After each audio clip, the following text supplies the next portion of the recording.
বর্তমান সময়ে ড্রাগন ফল বাংলাদেশে বেশ জনপ্রিয় একটি ফল। মোটামুটি সাধ্যের মধ্যে দাম, খেতেও ভিন্ন স্বাদের হওয়ায় ছেলে বুড়ো সবার কাছে বেশ জনপ্রিয় এই ফলটি।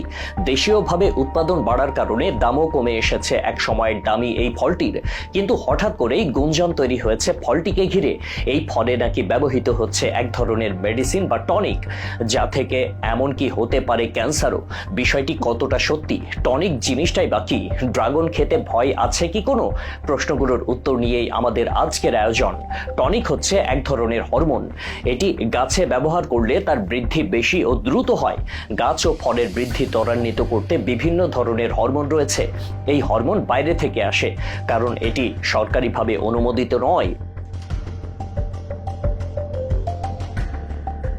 বাংলাদেশ কৃষি গবেষণা ইনস্টিটিউটের ব্যবহার উৎসাহিত করে না।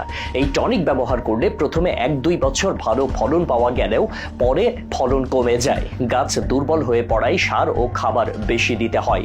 টনিক মূলত গ্রোথ হরমোন। টনিক হিসেবে যেটি ব্যবহার করা হয় সেটিতে হরমোন ছাড়াও আরও উপাদানও মিশ্রিত করা হয়। এগুলো খুব র্যাপিড এক্সপ্যানশন করে ফলের। এসব টনিকে নষ্ট হয় ড্রাগনের সহজাত পুষ্টিগুণ। বাংলাদেশের চুয়াডাঙ্গা ও কালীগঞ্জের দিকে এর ব্যবহার বেশি হয়। টনিকের স্বাস্থ্যগত ঝুঁকি আছে কিনা সে বিষয়ে একজন বিশেষজ্ঞ বলেন, স্বাভাবিক প্রক্রিয়ার বাইরে কৃত্রিমভাবে উৎপাদিত যে কোনো কিছুরই স্বাস্থ্য ঝুঁকি থাকে, যে কারণে বিশ্ব স্বাস্থ্য সংস্থা বিভিন্ন রাসায়নিক নিরাপদ উপায়ে ব্যবহারের মাত্রা ঠিক করে দেয়। সেই অনুযায়ী ব্যবহার করা হলে ক্ষতির মাত্রাটা অনেক কম থাকে, যদিও বাংলাদেশে বেশিরভাগ ক্ষেত্রেই সেই স্ট্যান্ডার্ড মানা হয় না।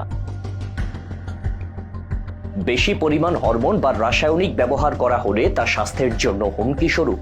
টনিক দেওয়া ড্রাগন চেনার বেশ কিছু উপায় আছে। সাধারণ ও প্রাকৃতিকভাবে উৎপাদিত ড্রাগন ফলের ওজন 250 থেকে সর্বোচ্চ 300 গ্রাম পর্যন্ত হয়ে থাকে। টনিক ব্যবহার করে উৎপাদিত ড্রাগন ফলের ওজন 300 গ্রাম থেকে শুরু করে 900 গ্রাম পর্যন্ত হয়ে থাকে। টনিক ব্যবহার করে উৎপাদিত ফলের বাহ্যিক আকারও উদ্ভট হয়ে যায়।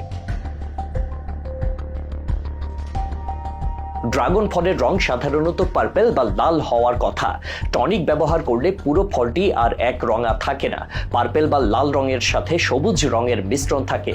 এর পাশে বা অন্তত 1/3 সবুজ থাকে, কারণ পুরো এক রঙের হওয়া পর্যন্ত গাছে রাখা হলে সেটি পচে যায়, আর এর সাথে 4-5 দিনের মধ্যে বিক্রি না হলে পুরোটাই হলুদ রঙের হয়ে যাবে।